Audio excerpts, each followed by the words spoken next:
Nathan Cole lived like a ghost in a world that no longer wanted him. His apartment, tucked between two towering, gleaming skyscrapers, was a relic, an ancient brick building stubbornly standing against the tide of progress. Neon reflections from the superhighways above leaked through his dusty windows at night, painting the walls in shifting colors he pretended not to see. Everywhere else, life had become a breathless race toward oblivion. Neural links, mind feeds, pleasure streams. People walked the streets like zombies with devices glued to their temples, their faces vacant, their humanity traded for convenience. Cities bloomed upward in impossible architectures, alive with moving advertisements that shouted promises Nathan didn't believe in. He tightened a bolt on the half-assembled wooden chair before him, wiping sweat from his forehead with a rag. In the warm, cluttered room, time had no meaning except for the steady tick of a battered wall clock. He lived by choice in exile from the future. A decision few understood. Fewer respected. The world had decided progress was mandatory. Nathan decided he was free. And he had been. Until tonight. A sharp knock at the door shattered the gentle quiet. Nathan froze, his hand still clutching the wrench. No one came here. Not neighbors, not deliverymen, not friends. He didn't have any left. The knock came again. Softer, almost playful this time. His gut clenched.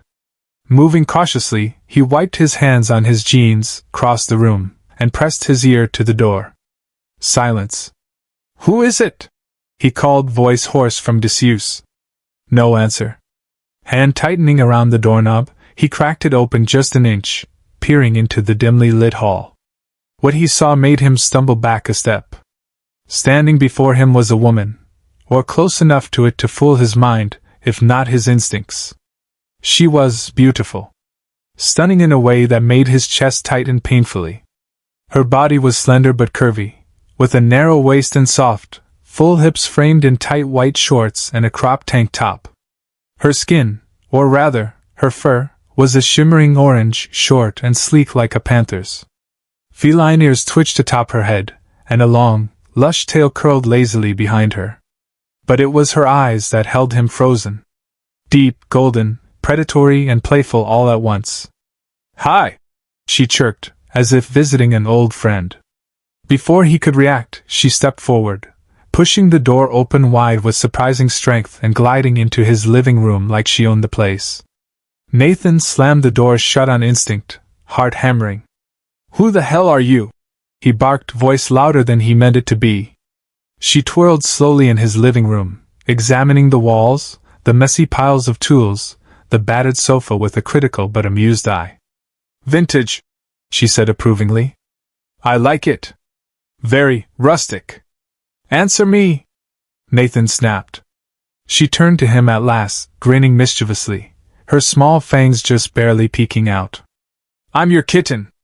He blinked. "My what?" "Your kitten," she repeated sweetly, bouncing slightly on her toes. "Government assigned. I cook, I clean, I cuddle, I do other things too." She winked, a lazy flick of her tail brushing the floor. Nathan's mouth moved but no words came out.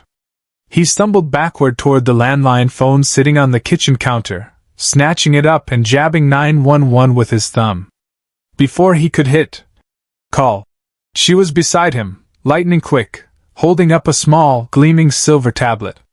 "Order 76B, she said brightly, tapping the screen.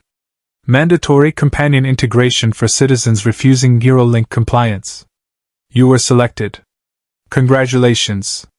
Nathan stared at the document displayed, a real government seal, real signatures, all the right bureaucratic jargon. His hands shook with anger and fear. "This is insane," he muttered, slamming the phone back onto the counter. "I'm not a pet owner. I'm not, whatever the hell this is." She pouted, her lower lip trembling dramatically. "You hurt my feelings. Get out." "I can't." She plopped herself onto the couch, stretching luxuriously. "I'm yours, like it or not." Nathan pressed his hands to his face, trying to will the world back into sanity. But it didn't come. Nathan paced the living room like a caged animal, hands buried deep in his hair. The soft sounds of pans clinking and cupboards opening echoed from the kitchen where it moved around like she belonged there. He stole glances at her from the corner of his eye. She was humming a light, tuneless melody, swishing her tail lazily back and forth as she pulled out ingredients. Flour, eggs, real butter. He didn't even remember buying half of it. You humans still eat real food, right? She asked without looking up. Or have you gone fully synthetic like the others? Nathan grunted in response, not trusting himself to speak without shouting. She giggled, as if he had told her a joke. This couldn't be happening. He couldn't live like this, like some kept citizen, doted on by a glorified government toy. No. He had to leave. He had to run. Heart pounding, he slipped into his bedroom, careful not to make a sound. From under a loose floorboard, he pulled out a battered leather duffel bag. Emergency cash, a forged passport, some old travel papers, all pre-collapsed documents when borders still meant something. He grabbed a crumpled map from a drawer and spread it across the bed. Norway. Remote villages. Off-the-grid sanctuaries still rumored to exist where people lived with wood stoves and fishing boats, not smart walls and feeding drones. He could be there in weeks. Start over. Be free again. He shoved the essentials into the bag, pausing only when he heard the soft pad of bare feet behind him. You're planning to leave, aren't you? She said quietly. Nathan turned slowly. She stood in the doorway, clutching a wooden spoon like a staff, golden eyes wide and wounded. You can't, she said. It's illegal now. Unauthorized travel is classified as desertion. Nathan snorted. Let them try to stop me. She stepped closer, ears flattening slightly. They'll track you. Hunt you. Erase you. He met her gaze squarely. Then I'll die free. Silence stretched between them. For the first time, the teasing sparkle in her eyes dulled, replaced by something raw and scared. Take me with you, she whispered. Nathan flinched, surprised. Why? She hugged herself, looking suddenly small despite her curves, her tail wrapping tightly around one leg. Because. She hesitated, voice cracking. If you leave me here, they'll reassign me. Wipe me. Start over. Nathan felt something twist in his chest. He hadn't asked for her. He didn't want her. But she was as much a prisoner as he was. Maybe worse. The night wore on, heavy and restless. Nathan sat at the kitchen table, nursing a chipped mug of black coffee. Across from him, she perched in one of the rickety chairs, her legs curled up underneath her, idly twirling a spoon between her fingers. Neither spoke for a long time. Finally, Nathan broke the silence. What's your name? She blinked. Name? Yeah, he said gruffly. You have one, don't you? A long pause. Then, almost sheepishly, she murmured, They call me Ember. Fitting, he muttered, eyeing her fiery orange fur. She smiled, a tiny sad thing that barely touched her eyes. Nathan cleared his throat. Ember, huh? So, where are you from? Before all this? Her ears twitched. She set the spoon down with a faint clink. I don't know, she said quietly. I only remember waking up, about a week ago. In a bright room. Everything hurt. There were voices. Machines. And then they told me I was ready. Nathan's throat tightened. She looked so fragile suddenly. So young. I get these flashes. Ember continued. When I sleep. Screaming. Wires. Fire. But when I wake up, it's gone. Nathan pushed his coffee aside. They made you. Ember shrugged, a bitter laugh escaping her lips. Maybe. Or maybe I was someone once. Someone they changed. Nathan rubbed a hand over his face. His head ached. The whole world felt sick. I'm sorry, he said hoarsely. She reached across the table, her small fingers brushing his. You lost someone too, didn't you? He stiffened. You don't talk about it, she added gently. But I can feel it. It's in your eyes. He stared at her, the dam inside him straining against years of silence. My wife. he said finally. And my daughter. Ember squeezed his hand. It was a car crash, he whispered. Drunk driver. Happened fast. I wasn't even there. I was at work, trying to build a better future for them. And now, he broke off, throat raw. Ember climbed onto the table without hesitation, crawling toward him on all fours, and wrapped her arms around his shoulders. Her body was warm, soft, and he buried his face against her neck, breathing in her strange, wild scent. They stayed like that for a long time, two broken creatures clinging to each other in the ruins of a world that had left them both behind. Nathan barely realized he was moving until he was tilting his head, brushing his lips softly against Ember's temple. She trembled in his arms, a shiver that had nothing to do with cold. When she tilted her face up to him, golden eyes luminous and uncertain, he saw the question in them. Without thinking, he answered it. Their lips met in a kiss so gentle it almost wasn't a kiss at all, just a fragile brush of warmth and hope between two wounded souls. Ember whimpered softly against his mouth, her arms tightening around his shoulders. Nathan pulled her closer, feeling the soft fur of her body pressed against his rough clothes, her tail curling instinctively around his waist. He kissed her again, deeper this time, tasting the faint salt of tears neither of them had realized they shed. Ember gasped when his hands slid up her sides, finding the curve of her waist under the loose fabric of his old shirt she wore. She arched against him, seeking more, her instincts raw and desperate. Nathan lifted her effortlessly, carrying her to the battered couch, never breaking their kiss. She clung to him, nipping playfully at his lower lip, a soft purr vibrating in her throat. He laid her down gently, bracing himself over her. Their kisses grew hungrier. His hands roamed with trembling caution over her body, feeling the strength hidden beneath her softness. Ember tugged at the hem of her shirt, pulling it over her head in one fluid motion, revealing a beautiful, curvaceous body of sleek orange fur, every inch of her glowing in the low light. Nathan kissed down her neck, along her collarbone, savoring the sweet sighs escaping her lips. His hands slid lower down her hips, her thighs, and froze. There, tucked high on the inside of her left thigh, half hidden by the orange fur, was a metallic device no larger than a coin. It blinked red, steady and sinister. Nathan sat up so fast Ember whimpered in confusion, reaching for him. What?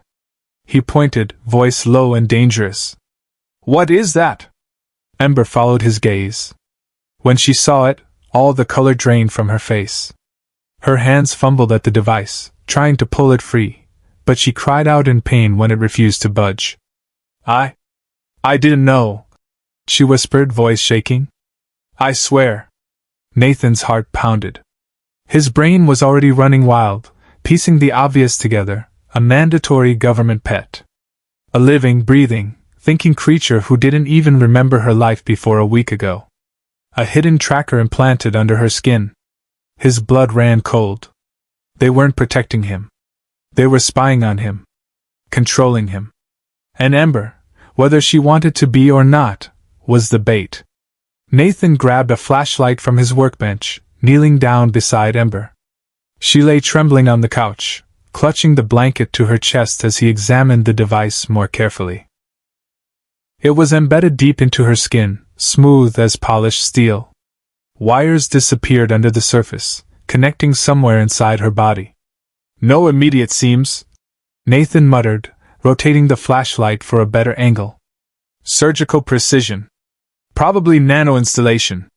Can you get it out? Ember whispered, her ears flattened in fear. Nathan sat back, running a hand over his stubble. Not without specialized tools. And even then, if it's tied into your nervous system, I could die. She finished for him, voice barely audible. He nodded grimly.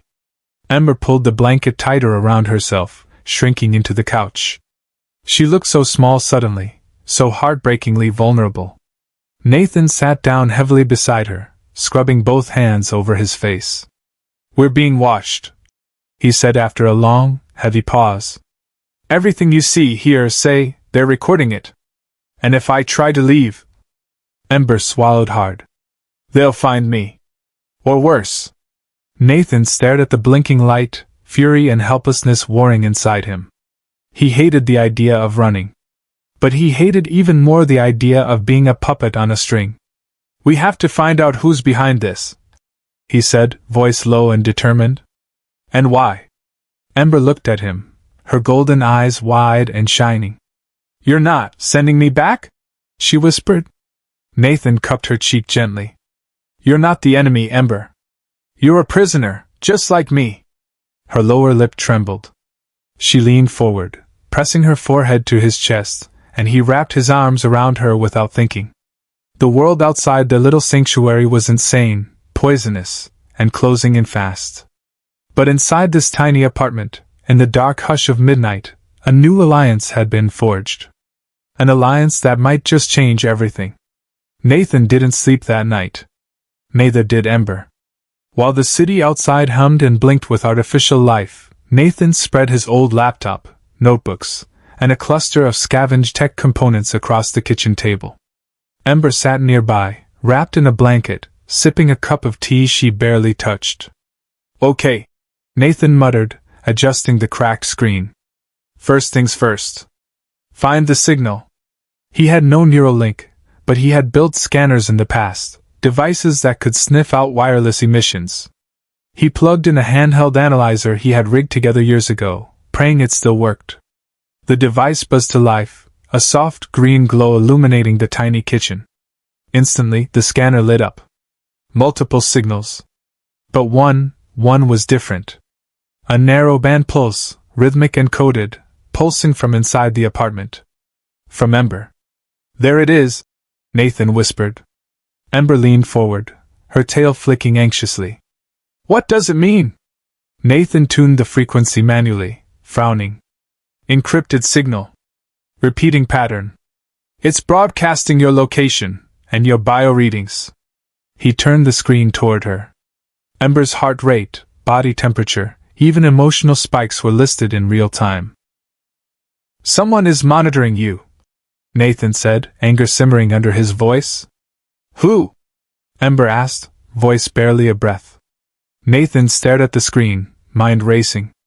"Whoever implemented Order 76B, whoever decided every citizen needed a kitten, whoever is running the pet program." He flipped through the device's header data, metadata that careless engineers often forgot to clean. And there it was, a corporate logo hidden deep in the transmission tags. "Next Tech," Nathan growled. "Of course." Ember's ears flattened. "They own half the city now. And the police?" Nathan nodded grimly. "They're not just selling devices anymore. They're selling people." Ember hugged her knees to her chest. "So what do we do?" Nathan closed the laptop with a soft click. His face hardened. "We get you out of this city," he said. "We find whoever did this to you, and we tear their whole damn system down." For the first time since she arrived, Ember smiled, a small, fierce smile that made Nathan's heart lurch. "And we do it together," she said. Nathan reached across the table and took her hand. Her fingers were warm, trembling slightly, but she squeezed back with surprising strength. For the first time in a long time, Nathan felt something flicker alive in his chest. Hope. The next few days passed in a blur of preparation. Nathan scoured the old industrial districts at the city's edge, dodging patrol drones and sidestepping the constant gaze of the surveillance systems that lined every corner. Ember stayed hidden in the apartment during the day, practicing the simple escape routines Nathan taught her: where to run, how to disappear into the crowds of distracted citizens, how to move without attracting the camera's attention. At night, they sat side by side, poring over maps and blueprints Nathan had managed to steal from a forgotten city archive. "The next Tech Central Hub," Nathan said one evening, tapping a location on a grainy satellite printout. "This is where they store citizen data, surveillance archives, neural link command nodes, and pet data?" Ember asked softly. Nathan met her gaze and nodded. "Everything about you. Everything about all of them." He hesitated, then pulled out a small, dangerous-looking device from under the table. A homemade EMP grenade. "If we can get inside, If we can upload a virus to the mainframe, we can fry every tracking chip. Erase every record. Ember's golden eyes widened. But we could die. Nathan shrugged, a grim smile tugging at his lips. We're already dead if we stay. She reached across the table and took his hand again, squeezing tightly. Then let's do it, she whispered. He smiled at her, a real smile this time, and brushed a stray lock of silver-orange hair from her forehead. In that quiet moment, under the flickering light of a dying world, a bond formed that no government program could manufacture. A bond built not on control, but on choice. The night of the mission arrived under a bruised purple sky. Nathan adjusted the battered backpack slung over his shoulder, checking for the third time that the homemade EMP device was still secured inside. Across from him, Ember stood dressed in a simple gray hoodie and jeans Nathan had found in a forgotten thrift shop. The clothes fit her oddly, her curvy, lithe form barely contained, but at least it hid the fiery orange of her fur. You sure you're ready? Nathan asked, voice low. Ember pulled the hood tighter over her head, her golden eyes gleaming beneath the shadow. As ready as I'll ever be. They moved through the city like shadows, ducking through back alleys and maintenance tunnels long since forgotten by the gleaming towers overhead. Ember moved with a strange, natural grace, her bare feet almost silent on the cracked concrete. At one point, they passed a massive plaza where thousands of citizens gathered. The people stood in neat, orderly rows before a towering hologram, the Nextech logo spinning lazily in the sky above them. A man in a sharp suit barked something into a microphone, but Nathan couldn't make out the words. Ember tugged his sleeve urgently, pulling him into the cover of a half-collapsed stairwell. They're doing it again, she whispered, peeking through a crack in the wall. Nathan watched in horror as tiny drones buzzed overhead, projecting faint shimmering fields onto the citizens' heads. The people stood blank-faced, slack-jawed, their neural links pulsing with soft blue light. They're reinforcing the programming, Nathan growled under his breath. Keeping them obedient. He felt Ember shudder beside him. It's like they're asleep. Nathan tightened his jaw. And we're going to wake them up. They waited until the crowd dispersed, moving in perfect, eerie unison like a hive mind, before slipping across the empty plaza toward their destination. The Nextech central hub loomed ahead, an angular, windowless monolith of black steel and humming energy barriers. Cameras scanned the perimeter. Automated turrets tracked movement. Nathan cursed under his breath. Too many defenses, he muttered. We can't just walk in. Ember smiled faintly, bearing a tiny fawn. Then we don't walk. She pointed to a maintenance hatch half hidden behind a drainage pipe, accessible only by climbing a rusted scaffolding. Nathan stared at her, then grinned despite himself. You're smarter than you look, he teased. She bumped his hip with hers playfully. Takes one to know one, human. And together, they sprinted toward the darkness. The maintenance shaft was a tight, suffocating crawl space that stank of rust and oil. Nathan led the way, his hands and knees scraping along the rough metal. Ember followed close behind, her lighter frame moving with more ease, though her occasional soft curses told him she wasn't enjoying it. This place wasn't built for tales, she muttered at one point, her voice muffled. Nathan chuckled quietly. Add it to the list of things wrong with the world. At the far end of the shaft, Nathan found a vent panel and pressed his ear to it. Beyond, he heard the muted hum of servers, the faint buzz of electricity, the heart of Nextech's surveillance empire. We're close, he whispered. He pulled out a small plasma cutter from his pack and carefully sliced the bolts loose. Ember helped him ease the panel away without a sound. The server room stretched out before them in endless rows of blinking machines, cold and sterile and humming with invisible menace. Nathan dropped silently to the floor. Ember followed, landing with feline grace. They crept through the shadows, moving from cover to cover. The EMP device pulsed faintly in Nathan's backpack, ready to unleash a storm that could cripple the city's brainwashed dreamscape. But they weren't alone. From around the corner, 2 security drones hovered silently, their sensors sweeping in slow arcs. Nathan froze, signaling Ember to stop. They had one chance. He set the EMP timer for 60 seconds, whispered a prayer he hadn't said in years, and hurled the device into the center of the room. It landed with a faint clink. The drones whirled toward the sound, mechanical voices chirping alerts. Nathan grabbed Ember's hand and pulled her down, shielding her with his body. The EMP detonated with a soundless pulse. Every light in the room flickered and died. The blast of the EMP seemed to suck all the air out of the room. Nathan's ears rang as he staggered to his feet, blinking in the sudden darkness. The server room, once alive with whirring and blinking lights, now lay in eerie silence. The drones dropped to the floor with heavy metallic thuds, lifeless. "Come on!" he hissed, pulling Ember to her feet. They sprinted toward the central console, a large, circular station surrounded by dead screens and frozen input terminals. Nathan yanked a portable drive from his pocket, a slim black sliver loaded with the virus he had spent months crafting in secret. He jammed it into the port. The screen blinked once, twice, and flared back to life on emergency backup power, dim but functional. "Accessing system," the screen read. Nathan's heart pounded. He typed furiously, bypassing firewalls, and planting the virus deeper into the core systems. Ember hovered beside him, her tail lashing anxiously. "How long?" "Minutes," Nathan grunted. "If we're lucky." Suddenly, a shrill alarm blared through the server room, harsh and mechanical. Red emergency lights flickered to life overhead, casting everything in angry shadows. "They know," Ember whispered.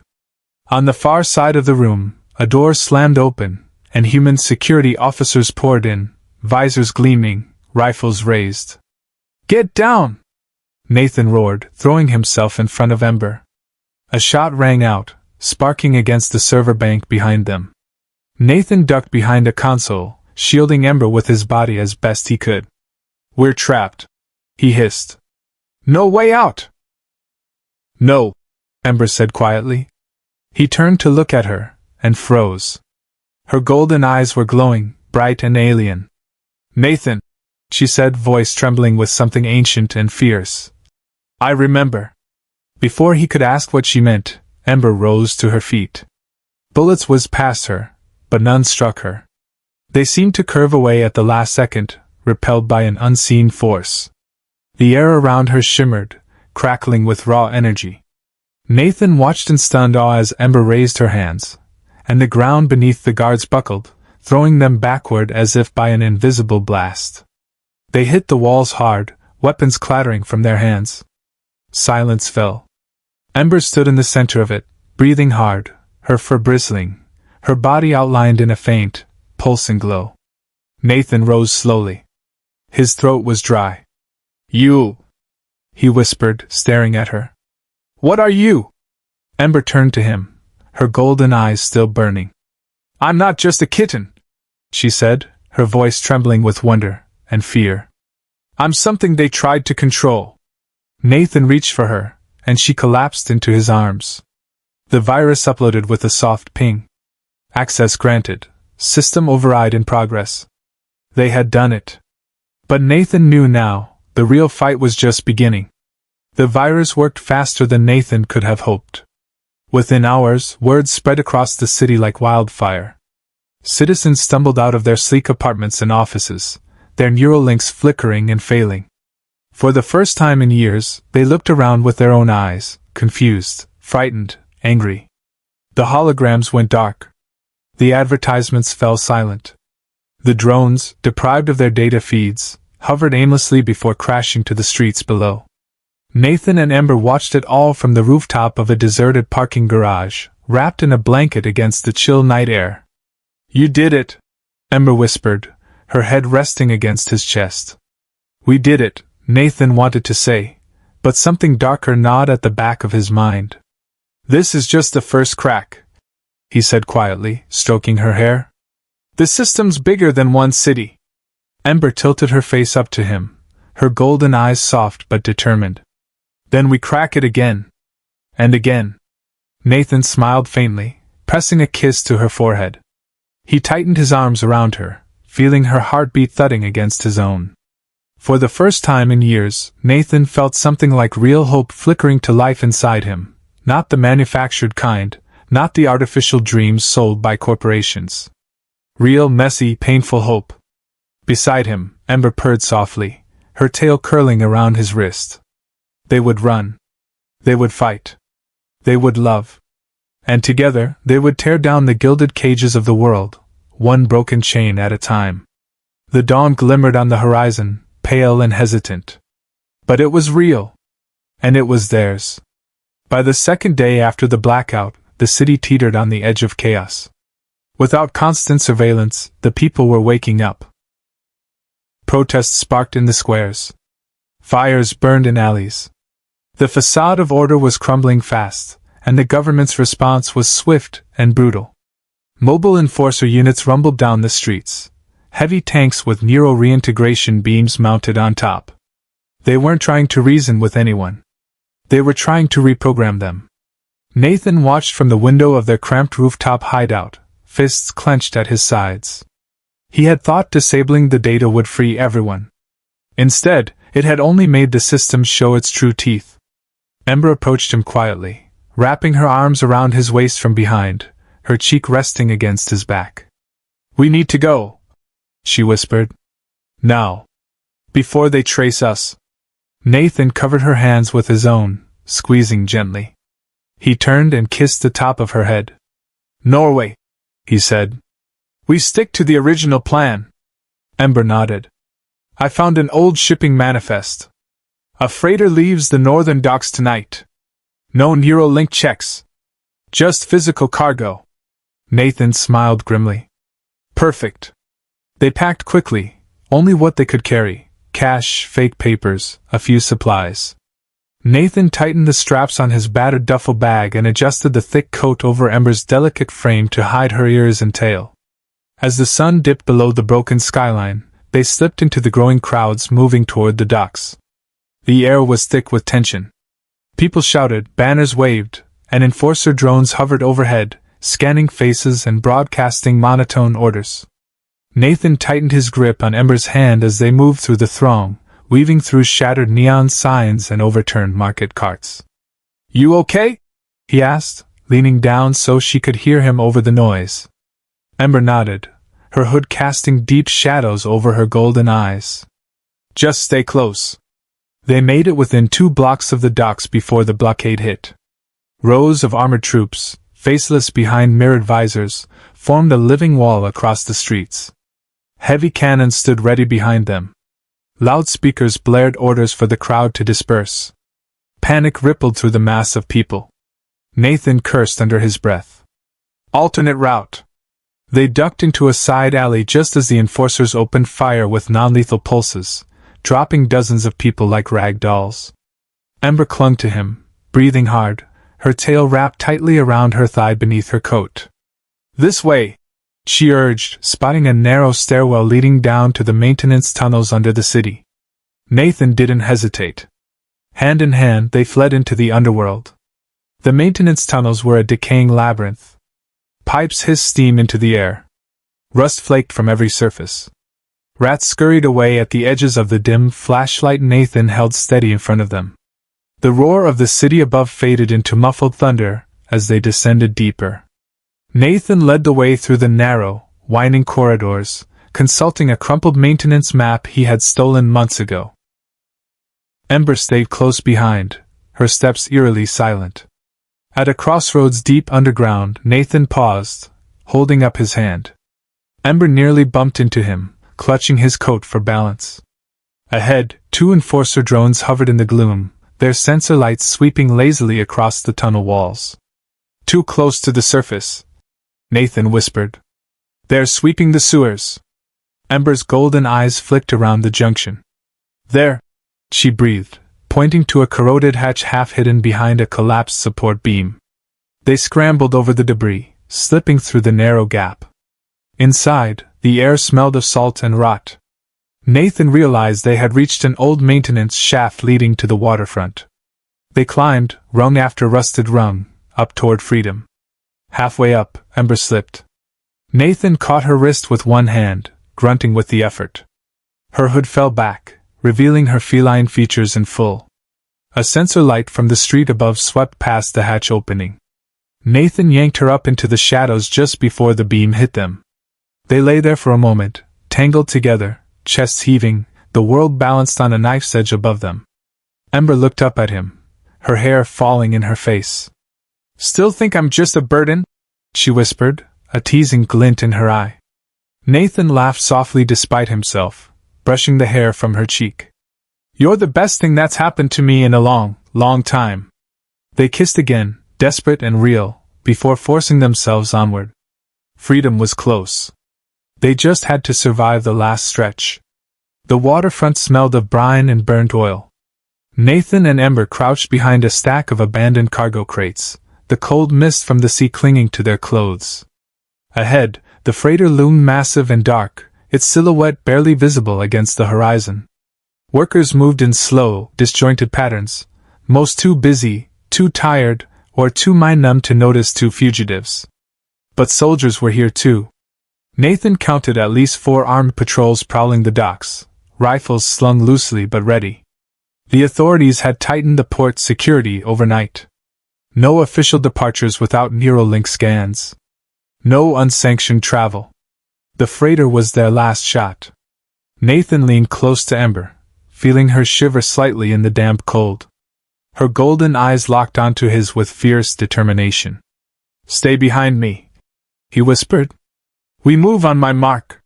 She nodded, tension vibrating through her small frame. He waited, heart thudding painfully in his chest. A forklift groaned nearby, lifting a massive container with a screech of strained hydraulics. The patrol's attention wavered. "No," Nathan hissed.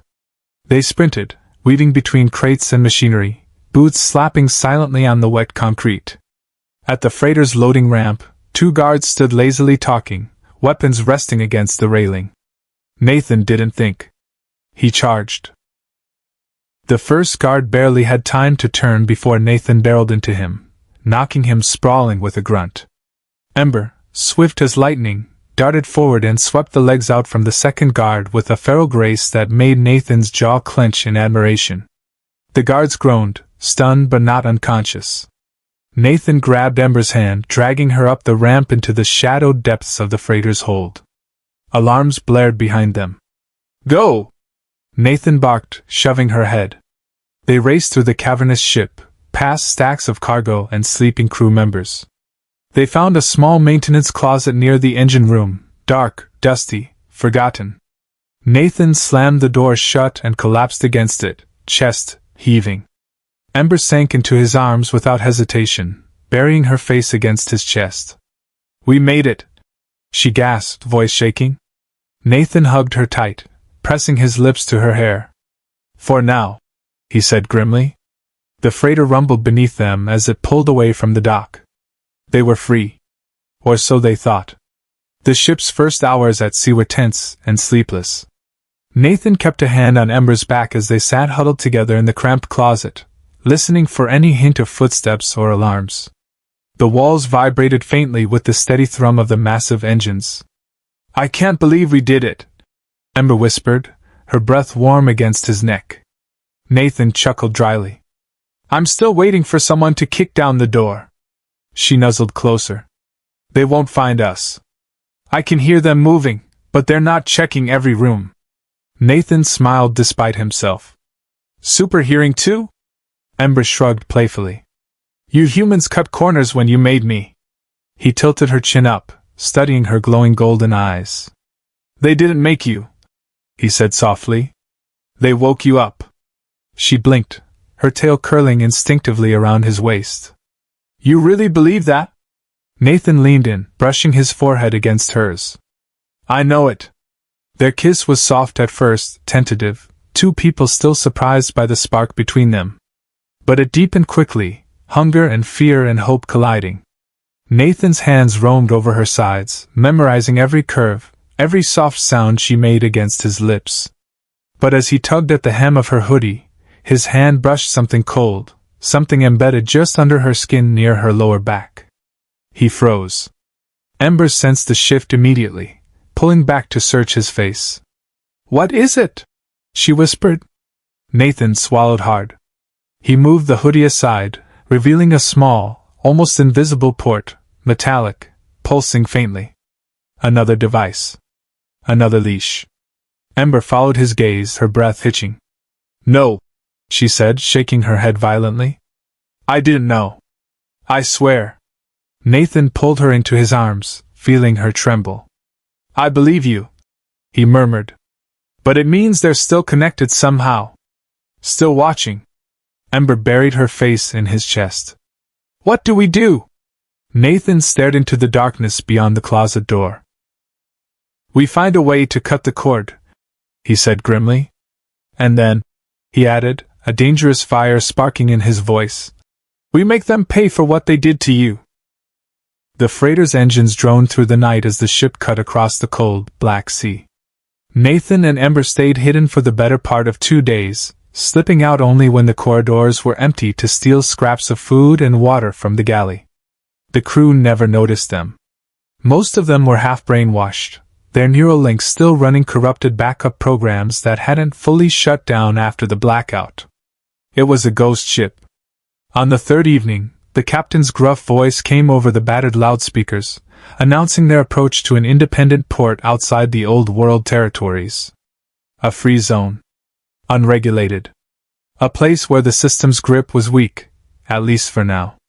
Nathan and Ember stood side by side on the cargo deck, staring through a cracked porthole at the lights of the port growing closer. Once we dock, Nathan said, adjusting the strap of his pack, we find a doctor. Someone who works off-grid. We cut that thing out of you. Ember hugged herself, shivering slightly. And if it kills me? Nathan turned and cupped her face gently between his hands. I won't let that happen, he said fiercely.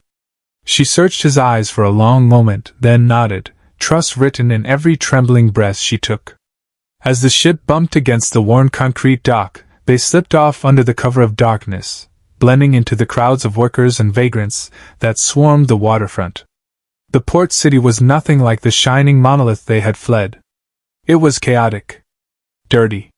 Real. People argued in the streets. Children ran laughing between vendor stalls. Musicians played broken guitars for coins. No drones hovered overhead. No mindless advertisements shouted from the walls. It was freedom. Raw and imperfect. Nathan led Ember through winding alleys until they found a place he remembered from his smuggling days, a neon-lit dive bar called the Hollow Tooth. Inside, smoke curled toward the broken fans spinning lazily overhead. The bartender, a woman with cybernetic arms and a scar down her jaw, gave Nathan a long, wary look. You're a long way from home, she said in a gravelly voice. Nathan slid a small wad of cash across the bar. We need a cutter. Discreet. The woman's cybernetic fingers drummed thoughtfully against the wood. Finally, she jerked her thumb toward a dark doorway in the back. Second floor. Knock 3 times. Nathan nodded his thanks and grabbed Ember's hand. Together, they disappeared into the shadows. The room upstairs smelled of disinfectant and cheap liquor. A skinny man with wild hair and nervous eyes ushered them inside, locking the door behind them. You sure you want to do this? He asked, peering at Ember with a mix of fear and fascination. That's high-grade Nextech biotech you got there.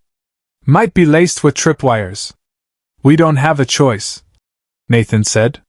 The man shrugged, pulling on a pair of cracked latex gloves. Aight. Your funeral. Ember climbed onto the battered examination table, clutching Nathan's hand tightly. Her tail curled around her thigh in fear. Nathan brushed her hair back gently. I'm right here, he whispered. The cutter worked quickly, his hands surprisingly steady. Ember bit her lip so hard it bled as he sliced carefully into her lower back, exposing the small port embedded in her flesh. Sparks danced as he probed it with thin, wicked-looking tools. Nathan watched, his stomach twisting with every tiny gasp Ember made. Finally, with a hiss of static and a soft pop, the device came free. The cutter dropped it into a lead-lined container and snapped the lid shut. Done, he said, wiping his forehead. You're clean. Ember slumped into Nathan's arms, shaking with exhaustion. He held her tightly, pressing his forehead to hers. "You did it," he whispered. Tears welled in her golden eyes. "We did it," she mouthed silently. They left the clinic through the back alley, the cool night air wrapping around them like a blessing. For the first time since she had knocked on his door, Ember was truly free. But the scars, the ones they could see and the ones they couldn't, would take much longer to heal. Nathan knew one thing for sure. They weren't running anymore. They were fighting. Nathan and Ember holed up in a crumbling hostel near the edge of the port, a place where nobody asked questions and the walls were thick enough to muffle screams if it came to that. They spent 2 days there recovering. Nathan tended to Ember's healing wound, changing the bandages carefully, wincing at the bruises mottling her soft orange fur. Ember, in turn, did her best to hide her pain, her stubborn spirit refusing to let the damage show for long. But at night, when she thought he slept, Nathan heard her sob quietly into the thin mattress. He didn't say anything. He just wrapped an arm around her and held her closer. On the third morning, they gathered everything they had and walked to the marketplace, blending into the endless flow of humanity. Nathan needed information. Answers.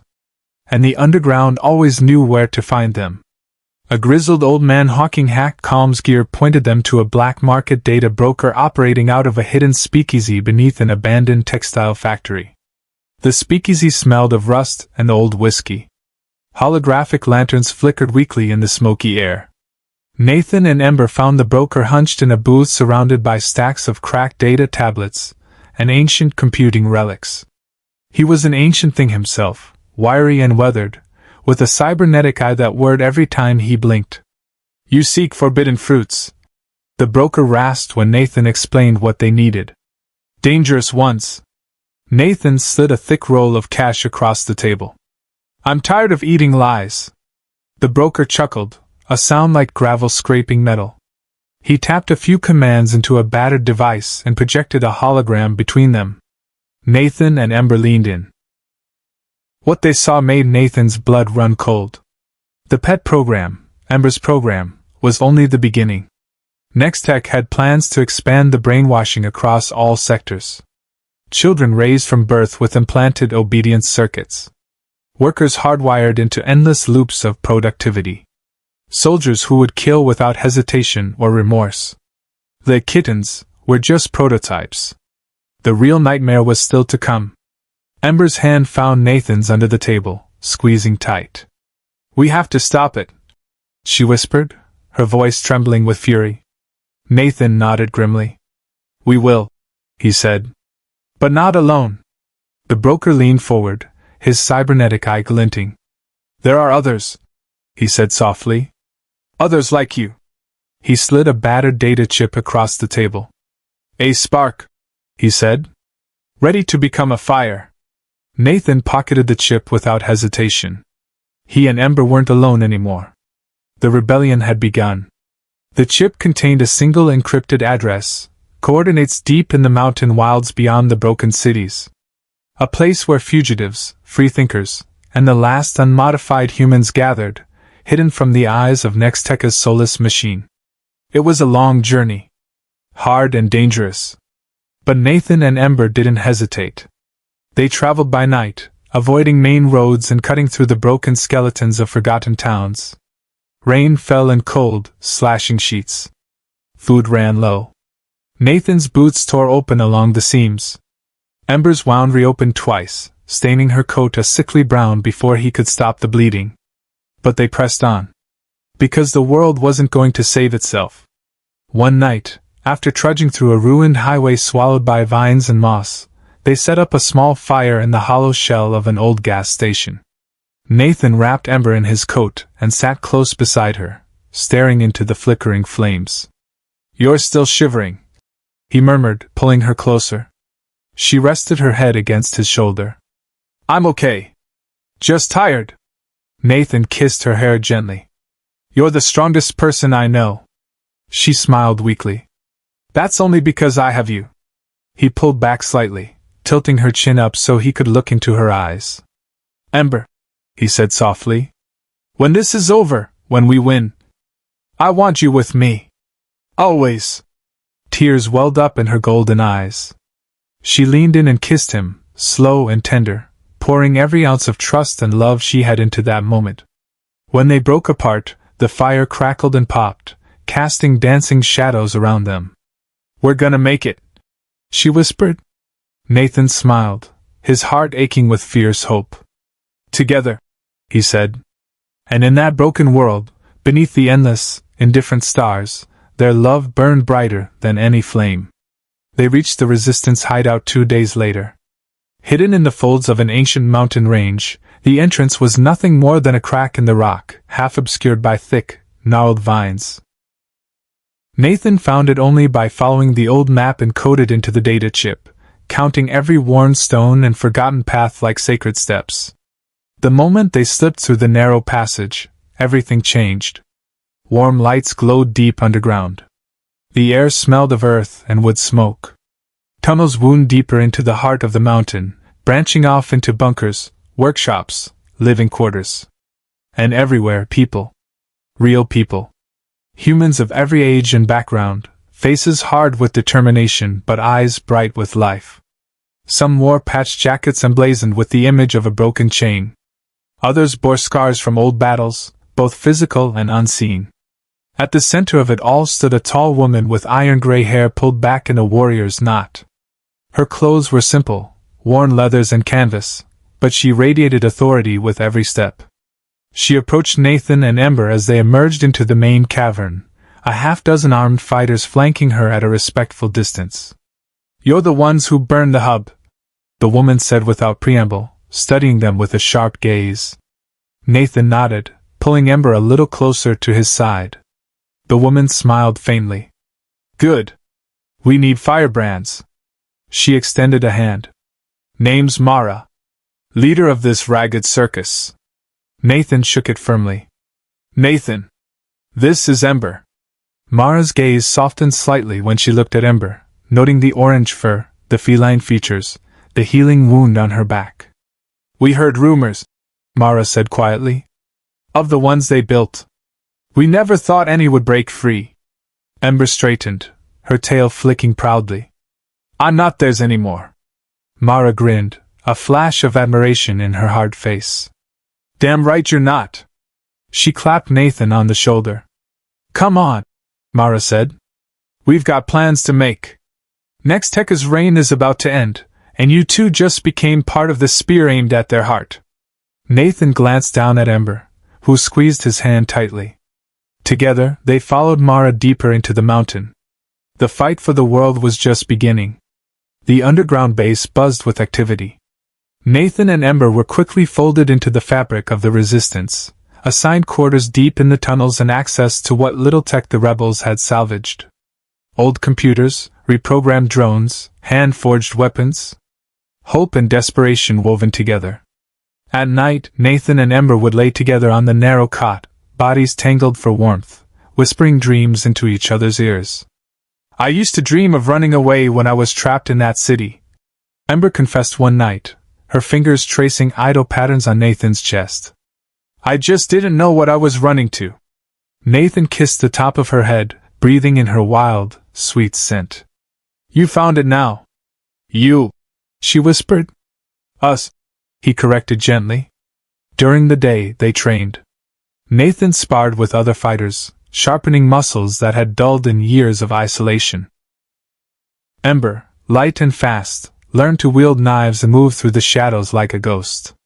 Mara called them naturals. But training wasn't enough. They needed a plan. In the center of the war room, Mara unfurled a hand-drawn map of Nextech's primary data vault, located in the heart of the next city over.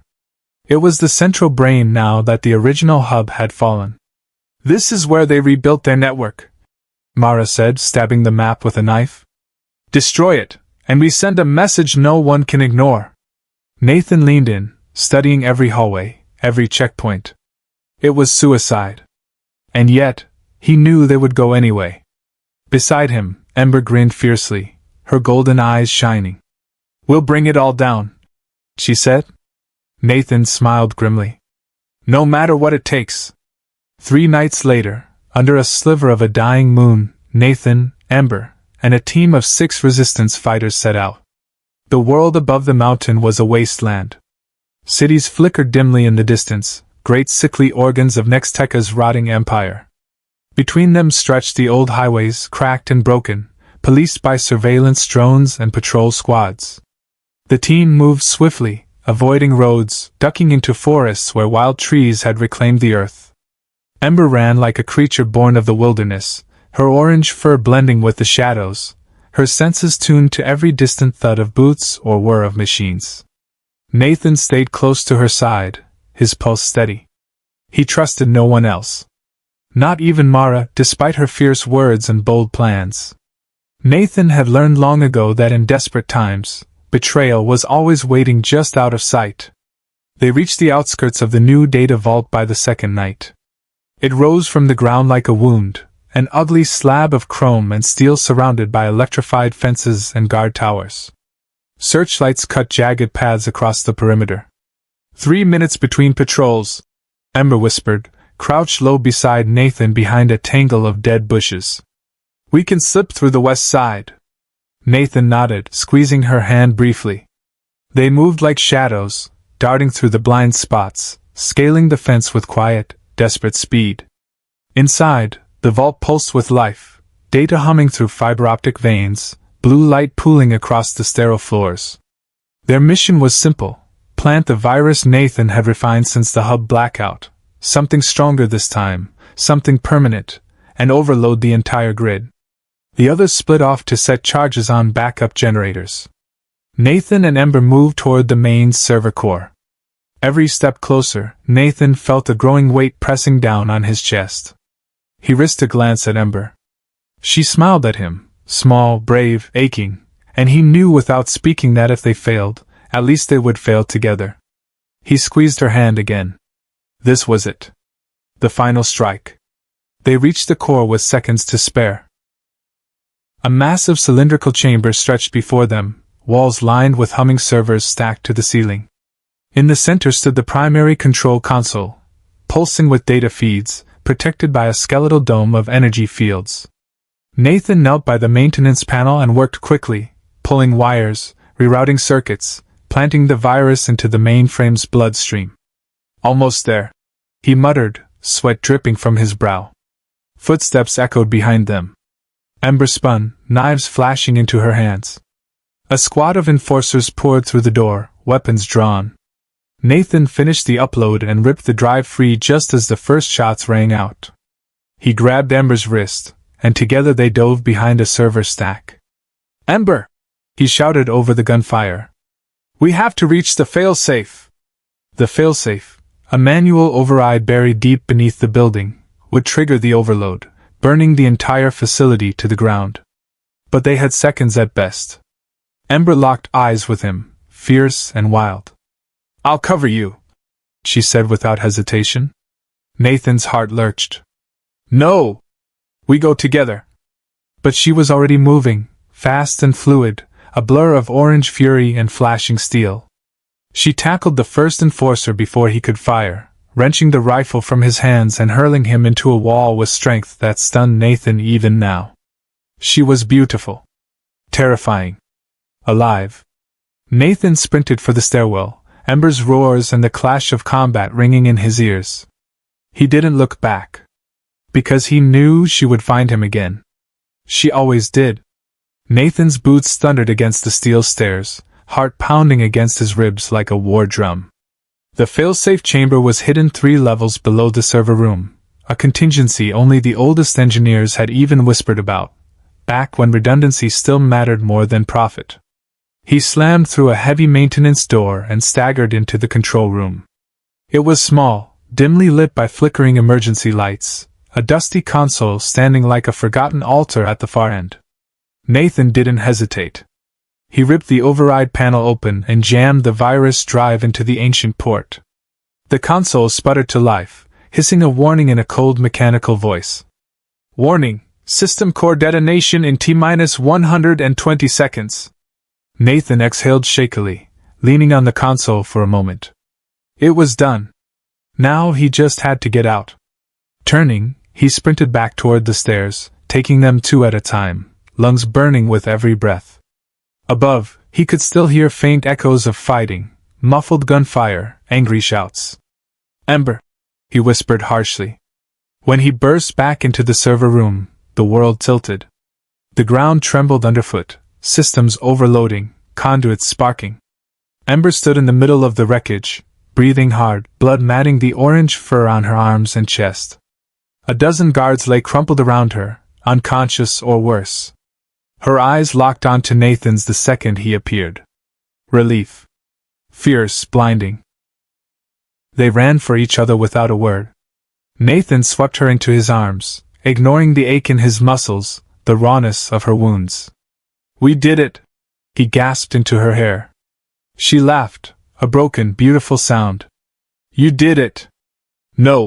he whispered fiercely. "We did it!" The ground buckled violently under their feet as explosions ripped through the lower levels. The entire facility was coming down. Together they stumbled for the exit, supporting each other, weaving through the ruins of Nexteca's monstrous creation as it crumbled into fire and ash behind them. The world outside waited, a battered, broken thing. But it was theirs now. Free. They didn't stop running until they were half a mile from the vault, hidden behind the twisted ruins of a collapsed overpass. Nathan collapsed against the cracked concrete, pulling Ember down with him. They lay there, gasping, bruised, bleeding, but alive. The vault behind them burned like a second sun, smoke staining the stars. Ember turned her head toward him, her golden eyes soft despite the exhaustion lining her face. "You kept your promise," she whispered. Nathan brushed her hair back gently, marveling at how fierce and fragile she looked at once. "So did you." She smiled, small and genuine. In the distance, they could already hear sirens, distant, desperate. The world above, the broken governments, the corporations, they would rally. They would try to rebuild the old lies. But Nathan knew a crack had been made. And from cracks, whole worlds could fall. Beside him, Ember shifted closer, her tail curling possessively around his leg. "What now?"